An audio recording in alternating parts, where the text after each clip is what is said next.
الرحمن الرحیم سبح اسم ربک الاعلی الذی خلق فسوی والذی قدر فہدی والذی اخرج المرعى فجعلہ غثاء احوی۔ سورہ اعلیٰ کے بارے میں ہماری گفتگو چل رہی تھی، جس میں ہم نے بیان کیا کہ خداوند متعال نے اس سورہ میں ابتدائی حساب سے جو آیات نازل فرمائی ہیں وہ مکی ہیں اور اس کا آخری حصہ مدنی ہے، جیسے علامہ طباطبائی رحمۃ اللہ علیہ اور آیت اللہ جوادی عاملی اور دوسرے بزرگان کا یہی نظریہ ہے۔ تو یہ سورہ سبح اسم ربک الاعلی سے شروع ہو رہا ہے، اور اس سبح اسم ربک الاعلی کے لیے درواقع 4 برہان قائم کیے گئے ہیں کہ خدا کی تسبیح انسان کیوں کرے۔ ابتدا میں ہی 4 برہان اور 4 دلیلیں، دلیل اور برہان میں فرق ہے، اس کو میں یہاں بیان نہیں کرنا چاہتا، لیکن 4 برہانوں کی وجہ سے 4 ریزنز ہیں، 4 اسباب ہیں جن کی وجہ سے خدا کی ہم تسبیح کرتے ہیں، خدا کی تسبیح کرنی چاہیے۔ سبح اسم ربک الاعلی نمبر 1 جو برہان یہاں پر قائم کیا گیا، الذی خلق فسوی۔ کیوں تسبیح کرو؟ کیونکہ اس نے تمہیں خلق کیا ہے، اس نے تمہیں مرتب کیا ہے، اس نے تمہیں منظم کیا ہے، اس لیے تسبیح کرو۔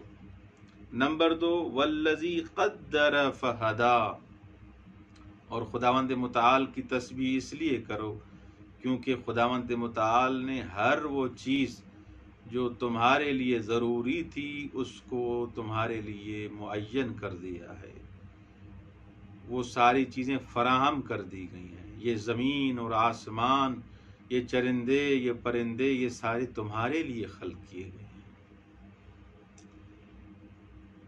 والذی اخرج المرعى، اور تیسرا برہان جس کی وجہ سے ہمیں تسبیح پروردگار کرنی چاہیے اس سورہ کے حساب سے، وہ جس نے چراگاہ کو ظاہر کیا۔ مرعا کہتے ہیں چراگاہ کو، یعنی والذی اخرج المرعا، وہ چراگاہ کو وجود میں لایا، اس کو زمین کے اندر سے باہر نکالا۔ یہ جو گندم یا کوئی بھی آپ چیز دیکھتے ہیں جو زمین سے باہر نکلتی ہے، جو گوشہ ہوتا ہے، وہ جو خوشہ یا مثلا وہ جو سلا ہوتا ہے وہ کتنا نازک ہوتا ہے۔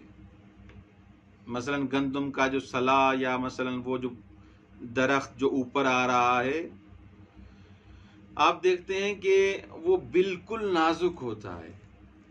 زمین اتنی سخت ہے، حتیٰ کہ پتھر جس میں آپ نے دیکھا ہوگا کہ سبزہ اگا ہوا ہوتا ہے جبلوں پہ، پہاڑوں پہ، لیکن اس پہاڑ اور جبل کی چھاتی سے یہ سبز سلا جو پھوٹ رہا ہے، نکل رہا ہے، یہ کس کی قدرت ہے؟ آیت اللہ کراتی حفظ اللہ استاد بزرگوار ایک مثال اچھی یہاں پر بیان کر رہے تھے کہ اگر کوئی کاغذ کی کشتی بناتا ہے، اگر کسی بچے کے ہاتھ میں ہے، وہ کاغذ کی کشتی اس نے بنائی ہوئی ہے، کاغذ کا اس نے مثلا یا جہاز بنایا ہوا ہے، تو وہ اس سے مثلا اگر 4-5 بیٹے ہیں یا مثلا اور اس کی اولاد ہے، تو اس کا والد پوچھتا ہے کہ یہ جہاز، یہ کاغذ سے جو یہ چیز بنی ہوئی ہے، یہ کس نے بنایا ہے؟ تو پھر مثلا اس کو جواب دیا جاتا ہے زید نے بنایا ہے، علی نے بنایا ہے، کسی نے بنایا ہے، کسی ایک نے بنایا ہے۔ تو وہ فرماتے ہیں کہ ایک چھوٹے سے جہاز جو بنا بھی کاغذ سے ہے، اس کے لیے پوچھا جاتا ہے کہ اس جہاز کو، اس کشتی کو کس نے بنایا؟ یا مثلا جو کوئی ہنرمند اگر کوئی چیز بناتا ہے تو وہ پوچھتے ہیں کہ مثلا یہ تصویر کس نے بنائی ہے، اور یہ مثلا ایئرپلین کس نے بنایا ہے۔ تو جب ان چیزوں کے لیے، کاغذ کی کشتیوں کے لیے یا مثلا لکڑی سے جو چیز بنی ہوئی ہے اس کے لیے ہم پوچھتے ہیں کہ کس نے بنایا ہے؟ کو خداوند متعال نے اتنی بڑی کائنات بنائی، کیا اس کے بنانے کے لیے کسی خالق کی ضرورت نہیں؟ اس کشتی جو کاغذ سے بنی ہوئی تھی اس کے لیے پوچھ رہے ہو کہ یہ کس نے بنائی، بہت اچھی ہے، کتنی خوبصورت ہے، لیکن اس کائنات کے لیے کوئی خالق اور صانع نہیں ہے۔ والذی اخرج المرعى، وہ چراگاہ کو وجود میں لایا اور اسے زمین کے اندر سے باہر نکال۔ اخرج یعنی خارج کرنا، باہر نکالنا، خوب اس معنی میں استعمال ہوتا ہے لفظ والذی اخرج المرعى، جو چراگاہ کو وجود میں لایا اور اسے زمین کے اندر سے باہر نکالا۔ اچھا، حقیقت میں جو انسان یہ چیزیں انجام دیتا ہے، یہ بالکل واضح بات ہے کہ حیوانات کی جو غذا ہے انسانی غذا کی تمہید ہے۔ مثلا حیوانات جو کھاتے ہیں وہ انسانی غذا کی کیا ہوتی ہے؟ تمہید ہوتی ہے، مقدمہ ہوتا ہے ایک حساب سے۔ مثلا اگر کوئی بھینس ہے، گائے ہے، اگر وہ مثلا کوئی چیز کھائے گی، گھاس کھائے گی مثلا، یا جو مثلا اس کی غذا ہوتی ہے وہ دودھ میں تبدیل ہوگی اور وہ دودھ انسان پیے گا۔ یا مثلا جو حیوان جو چیز کھاتا ہے، بکری ہو، گائے ہو، بھینس ہو، یہ جب یہ کھاتے ہیں تو انسان پھر ان کو کھاتا ہے۔ یہ انسان کی غذا کے لیے کیا ہے؟ در واقع تمہید اور مقدمہ ہے۔ تو یہ در واقع فائدہ پھر بھی کس کو پہنچ رہا ہے؟ انسان کو پہنچ رہا ہے۔ جیسے ہم نے جلسہ گزشتہ میں بیان کیا، یہ آپ کے لیے متاع ہے، متاعا لکم ولانعامکم، آپ کے لیے اور آپ کے مویشیوں کے لیے یہ متاع ہے، فائدہ پھر بھی ہے انسان تمہارے لیے۔ یہ خلقت الاشیاء لاجلک، یہ ساری چیزیں ہیں انسان میں نے تمہارے لیے خلق کی ہیں۔ وخلقتک لاجلی، اور تمہیں میں نے اپنے لیے خلق کیا ہے تاکہ تم میرے عبد بنو۔ اچھا، والذی اخرج المرعى، یہ چراگاہ کو اللہ نے بنایا اس زمین کے اندر سے، یہ گھاس اور کھانے کی چیزیں وہ خلق کی تاکہ وہ حیوانات اور انسانات کھائیں۔ فجعلہ غثاء، اس کے بعد خدا نے اسے، اس گھاس کو یا اس غذا کو کیا کیا؟ خشک کیا اور سیاہ قرار دیا۔ جیسے آپ مثلا آپ دیکھتے ہیں کہ جو چیز سبزی ہوتی ہے اگر وہ خشک ہو جاتی ہے تو سیاہ مانند ہو جاتی ہے، کالی ہو جاتی ہے، اس کا رنگ تقریباً کیا ہو جاتا ہے؟ کالا ہو جاتا ہے۔ فجعلہ غثاء، اس کے بعد خدا نے اسے خشک اور سیاہ قرار دیا۔ پھر غثاء کے بعد آتا ہے لفظ احوا۔ مثلا اصل میں جو خشک گھاس کے معنی حساب سے ہے یہاں پر، جو سیلاب کے نتیجے میں جو گھاس باہر نکلتی ہے، اگتی ہے، اس کو کہا جاتا ہے احوا، غثاء احوا۔ یا مثلا جو آپ نے دیگیں پکتے ہوئے دیکھی ہیں تو اس میں جو جوش کھانے سے، جب نیچے سے آگ ہوتی ہے اس دیگ کو، تو جو جوش آتا ہے اس سالن میں یا کسی چیز اس میں دیگ کے اندر، اس کو بھی غصہ کہتے ہیں، کیونکہ تھوڑی دیر کے لیے وہ جوش آئے گا، وہ دیگ پکے گی، وہ کھانا پکے گا، پھر وہ ختم ہو جائے گا۔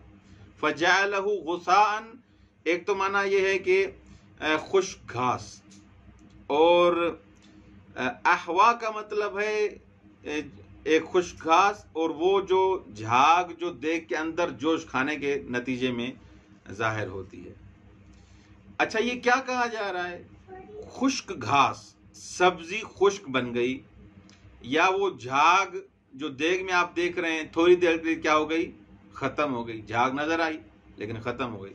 اچھا، یہاں پر یہ آپ کے محضر میں عرض کروں کہ یہ آپ کو جو مثالیں میں دے رہا ہوں سمجھانے کے لیے، دیگ میں جھاگ اور خشک چیز، مثلا خشک گھاس وہ بھی ختم ہو گئی، سبزی سے خشک بن گئی، یہ ساری چیزیں کیا ہیں؟ کنایا ہیں۔ کس کے لیے؟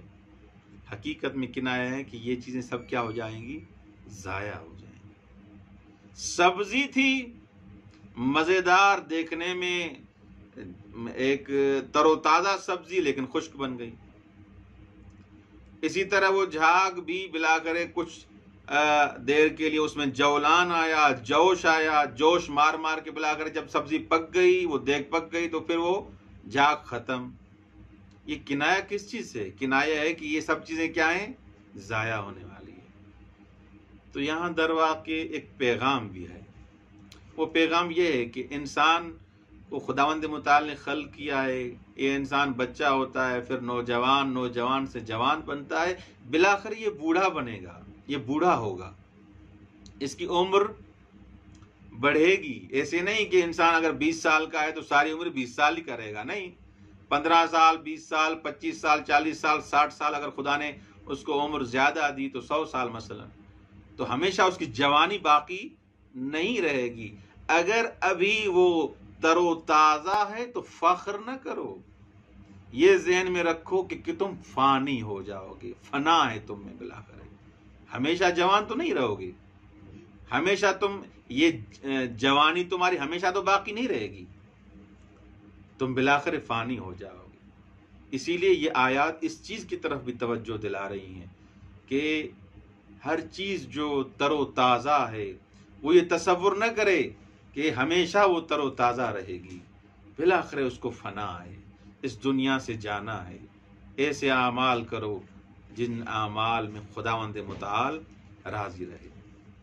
اچھا، احوا کے بارے میں ہم بیان کر رہے تھے. احوا حوا سے ہے. حوا یعنی قوہ، قوتن کے وزن پہ ہے، اور ان دونوں کے جو ہے معنی ایک ہی ہے. وہ سبز رنگ جو سیاہی کی طرف مائل ہوتا ہے. مثلا آپ پالک لیں یا ایسی کوئی سبزی جو خشک ہونے لگتی ہے جب، تو اس کا رنگ سیاہی کی طرف مائل ہوتا ہے، سیاہی مانند ہو جاتی ہے وہ سبزی.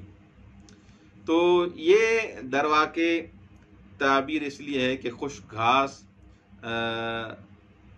جب یہ گھاس خشک ہونے لگتی ہے آہستہ آہستہ یہ کالی ہونے لگتی ہے. اور اب یہ کچھ بزرگان نے یہاں پر یہ بیان کیا ہے کہ خداوند متعال نے یہ تعبیر کیوں استعمال کی ہے. کچھ مفسرین نے تو یہ بیان کیا ہے کہ انسان کو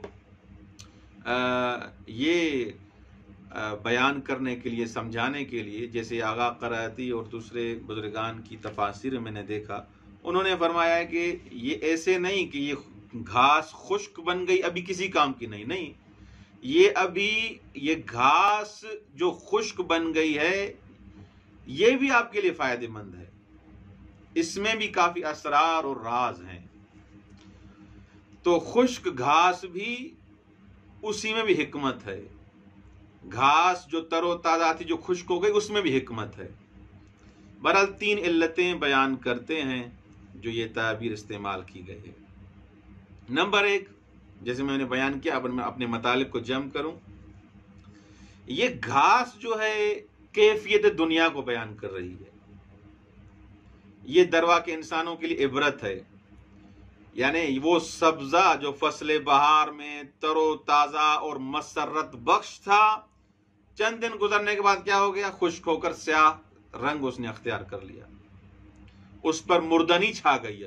اب ایسے ہے جیسے وہ ختم ہو گیا، اس کی پائیداری ختم ہو گئی. اب اس کا رنگ اور وہ چیزیں جو تر و تازہ اس حساب سے تھا وہ ختم ہو گیا.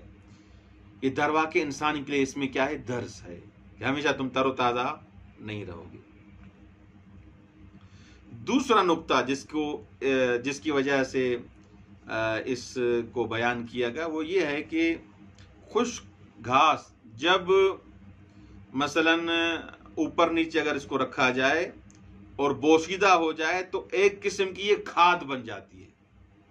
کھاد جو ہے بن جاتی ہے. اگر اس کو ایسے رکھا جائے مثلا تو یہ دوسری چیزوں کے لیے کیا ہو جاتی ہے؟ کھاد بن جاتی ہے. تو جب نئی گھاس انسان اگاتا ہے تو اس کی پرورش کے لیے، اس کی تقویت کے لیے یہی گھاس جو ابھی بوسیدہ بن گئی ہے، خشک بن گئی ہے، اس کے لیے کیا بن جاتی ہے؟ مفید بن جاتی ہے اور زمین کی تقویت کا باعث بنتی ہے. نمبر 3، تیسری علت والذی اخرج المرعى فجعلہ غثاء احوا کی تیسری علت یہ ہے کہ بعض مفسرین کے مطابق اس آیت میں گھاس اور درختوں سے پتھر کے کوئلوں کی تخلیق کی طرف اشارہ ہے. مثلا جیسے سائنسدان بھی کہتے ہیں کہ پتھر کا جو یہ کوئلہ ہے، جو آپ یہ مثلا کرۂ زمین کے بارے میں جب مطالعہ کریں گے تو یہ جو کارخانوں میں یہ کوئلہ جو استعمال کیا جاتا ہے اس کا بڑا فائدہ لیتی ہے پوری دنیا. یہ کوئلہ آتا کہاں سے؟ تو سائنسدان کچھ اس کے لیے یہ بیان کرتے ہیں کہ یہ کوئلہ درواقع درختوں کا باقی ماندہ حصہ تھا جو کئی ملین سال سے خشک ہو کر زمین میں دفن ہو گیا تھا. مثلا پہلے درخت تھے، پہلے گھاس تھی، اس تر و تازہ درخت تھے، اب یہ خشک ہو کر زمین کے اندر دب گئے، دفن ہو گئے. خوب امتداد زمانہ کے ساتھ ساتھ یہ پتھر بن کر یہ سیاہ رنگ انہوں نے اپنایا، اب یہ باہر کوئلے کی صورت میں آئے ہیں. بعض ماہرین کا تو نظریہ یہ ہے کہ وہ چراگاہیں جو موجودہ زمانے میں پتھر کے کوئلے کی شکل اختیار کر کے نکل آئی ہیں تقریباً 2.5 ملین سال پہلے موجود تھیں. وہ پہلے چراگاہیں تھیں، اب کیا ہو گئیں؟ کوئلہ بن گئی ہیں. تو پہلے چراگاہیں تھیں، پھر وہ چراگاہیں خشک ہوئیں، زمین میں دفن ہوئیں، اب کیا ہے؟ اس سے کوئلہ بنا، کوئلہ نکلا. بہرحال اس کوئلے کے بارے میں اگر انسان تصور کرے کہ خداوند متعال نے اس کیا کہتے ہیں ان چراگاہوں کو، ان درختوں کو جو سبز اور تر و تازہ تھے، ان میں بھی کتنی حکمت رکھی ہے. وہ جب خشک ہوئے اور دوبارہ کیا بنے؟ کوئلہ بنے. اب کوئلہ بنے، اس نظریے کو مانے. اگر اس نظریے کو مانے کہ مثلا کھاد بن رہی ہے نئے درختوں کے لیے اور نئی گھاس جو آئے اس کی تقویت کے لیے، بہرحال بلاخر ان سب چیزوں میں کیا ہے؟ فائدہ ہے. اور تیسرا جو نقطہ، جو اہم نقطہ ہے، جو بار بار میں نے بیان کیا، وہ یہ ہے کہ انسان کی ان سب چیزوں میں کیا ہے؟ منفعت ہے، فائدہ ہے. اور خداوند متعال نے یہ جو بیان کیا ہے فَجَعَلَهُ غُثَاءً أَحْوَىٰ، یہ در واقع درس ہے کہ انسان ہمیشہ تر و تازہ جوان نہیں رہے گا. ہاں، انسان کی روح جو ہے وہ ہمیشہ تر و تازہ اور جوان رہ سکتی ہے تب جب انسان اس جسم کو خدا کی راہ میں فانی کر دے. یہ جسم ہمیشہ باقی اس انداز میں نہیں رہتا. انسان فخر نہیں کرے کہ مجھے میرے زور بازو میں اب اتنی طاقت ہے، میں یہ کر سکتا ہوں، میں وہ کر سکتا ہوں. یہ کل کر سکتے تھے، آج نہیں کر سکو گے. لہٰذا ان سب چیزوں میں درس ہے کہ ہمیشہ اپنے آپ، اپنی قدرت پر، اپنی جوانی پر فخر نہ کرو. فَجَعَلَهُ غُثَاءً أَحْوَىٰ، بلاخر یہ سب چیزیں ختم ہونے والی ہیں اور انسان کو خدا کی طرف پلٹنا چاہیے. والسلام علیکم ورحمۃ اللہ وبرکاتہ.